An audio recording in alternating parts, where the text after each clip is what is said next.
Sapa party प्रदेश कार्यालय मंत्री भूपेंद्र द्विवेदी को चोरहट विधानसभा क्षेत्र से प्रत्याशी चुने जाने पर खास बातचीत।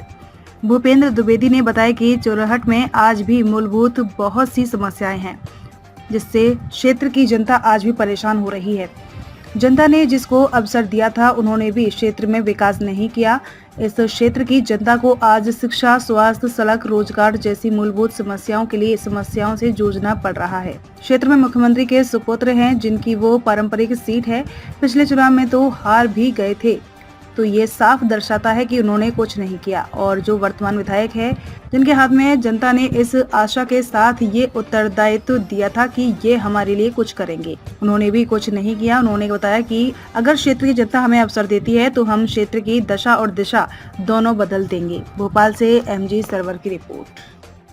जी, मैं भूपेंद्र द्विवेदी, प्रदेश कार्यालय मंत्री सपाक्स पार्टी एवं विधानसभा प्रत्याशी चुरहट। आपको सपाक्स पार्टी ने जिस क्षेत्र की जिम्मेदारी दी है, वहाँ की मूलभूत समस्याएं क्या है? देखिए, वहाँ की मूलभूत बहुत सी समस्याएं हैं, जिनके लिए अगर क्षेत्र की जनता आज भी परेशान हो रही है। तो वहाँ के जितने पुराने कर्णधार हैं, जनता ने जिनको अवसर दिया था, उनकी अकर्मण्यता के कारण इस क्षेत्र की जनता को आज शिक्षा, स्वास्थ्य, सड़कें, रोजगार जैसे मूलभूत समस्याओं से जूझना पड़ रहा है। तो उसका कारण मैं ये समझता हूँ कि जो वहाँ के पुराने लोग हैं, वो सबसे ज़्यादा इसके लिए जिम्मेदार हैं। जितने बड़े बड़े नेता रहे हैं, ये सब ज़्यादा जिम्मेदार हैं। उस क्षेत्र ने इस प्रदेश को मुख्यमंत्री दिया है, उस क्षेत्र ने इस प्रदेश के लिए उस नेता को इतना अवसर दिया कि राष्ट्रपति बने हैं। आपने उस क्षेत्र के ही नेताओं पे क्या उंगली उठा दिया, आपने सवाल क्वेश्चन लगा दिया आपने। क्या लगता है आपको अभी जो वर्तमान में जो है प्रतिनिधि है, वो क्या कर रहा है? देखिए, कुछ नहीं, मैंने कोई नया काम नहीं किया। जो सत्य है उसको मैंने सामने लेके आया है। अगर आपको ये लगता है कि मैंने आरोप लगाया है, तो आप चलिए मेरे साथ, मैं आपको क्षेत्र की अव्यवस्था बताता हूँ। अभी अव्यवस्था के अगर आप देखेंगे तो वहाँ के युवाओं के लिए, रोज़गार के लिए कोई इंडस्ट्री नहीं है। अब जिस क्षेत्र ने इस प्रदेश को मुख्यमंत्री दिया हो, वो अगर इतनी बदहाली से जूझेगा, तो आप समझ सकते हैं कि क्षेत्र का क्या हाल है। क्षेत्र ने, और जो मुख्यमंत्री के जो सुपुत्र हैं, जिनकी वो पारंपरिक सीट है, अब पिछले चुनाव में तो हार भी गए थे, तो ये साफ दर्शाता है कि उन्होंने कुछ नहीं किया। और जो वर्तमान विधायक हैं, जिनके हाथ में जनता ने इस आशा के साथ ये उत्तरदायित्व दिया था कि ये हमारे लिए कुछ करेंगे, उन्होंने भी कुछ नहीं किया। बल्कि उनसे एक इंटरव्यू में ये पूछा गया कि आपको पार्टी दोबारा टिकट क्यों दे। एक बड़ा प्रतिष्ठित चैनल है, नाम नहीं लूँगा, उन्होंने ये कारण बताया कि चूंकि मैंने अजय सिंह राहुल को हराया है, इसलिए पार्टी मुझे टिकट देगी। क्या ये एक वर्तमान विधायक के बोल होने चाहिए? नहीं होने चाहिए। और अगर वर्तमान विधायक ये शब्द बोल रहे हैं, तो आप अच्छे से समझ सकते हैं कि क्षेत्र के विधायक जो हैं, क्षेत्र की जनता के लिए कितने गंभीर हैं और उन्होंने क्या किया हुआ। उस क्षेत्र की जनता ने कांग्रेस बीजेपी सबको अवसर दिया है, इस बार आपको अवसर क्यों? जी, हमें अवसर इसलिए क्योंकि हम उनकी समस्याओं का निदान करेंगे, और ये हमारा कोई दावा नहीं, पूरा वादा है। क्योंकि जिन्होंने नहीं किया, किसी को तो क्षेत्र की समस्या के लिए आगे आना पड़ेगा। जनता आखिर कब तक एक डाल से दूसरे डाल, दूसरे डाल से तीसरे डाल करती रहेगी? जनता के आगे हम विकल्प देंगे। जनता को हम पूरे विश्वास के साथ अपनी नीति जो है, अपने विषय हैं, वो जनता के साथ सामने लेके जाएंगे, और उन विषयों को जनता सुन के, उन पर विश्वास करके निश्चित ही हमें इस बार जनता सेवा का अवसर देगी।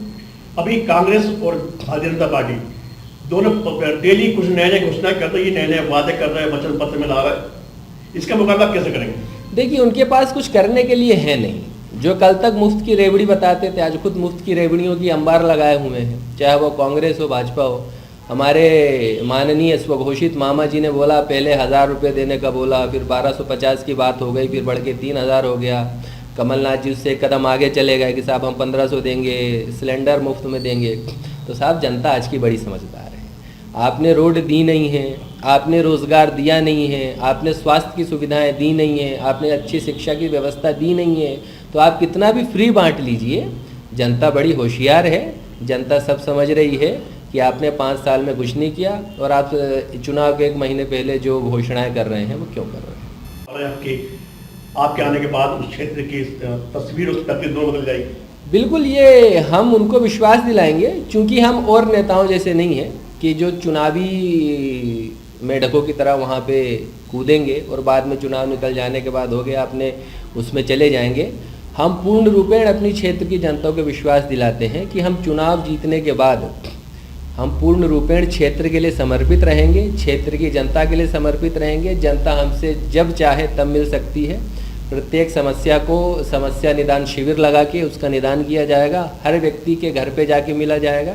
किसी भी व्यक्ति को ये नहीं लगेगा कि नेताजी 5 साल में अब आए हैं, वो जब चाहेंगे तब हम उनके लिए उपलब्ध रहेंगे। मतदाताओं को क्या संदेश दे रहा है आपको? मैं मतदाताओं को ये संदेश जरूर दूंगा कि आप किसी जात पात से ऊपर उठ के बड़े मिलनसार हैं, भैया उन्होंने ये हमारे घर पे आके ये बोला कि पिछली बार गलती हो गई तो इस बार सेवा का मौका दे दो। जब आपने दशकों से किसी को चुना है और वो आपकी उम्मीदों पे खरा नहीं उतरा है, तो निसंदेह मैं अपनी क्षेत्र की जनता से निवेदन करूंगा कि एक बार सपाक्स पार्टी को भी, मुझे भी सेवा का अवसर ज़रूर दे। मैं ये पूर्ण उनको विश्वास दिलाता हूं कि उनको निराशा हाथ नहीं लगी।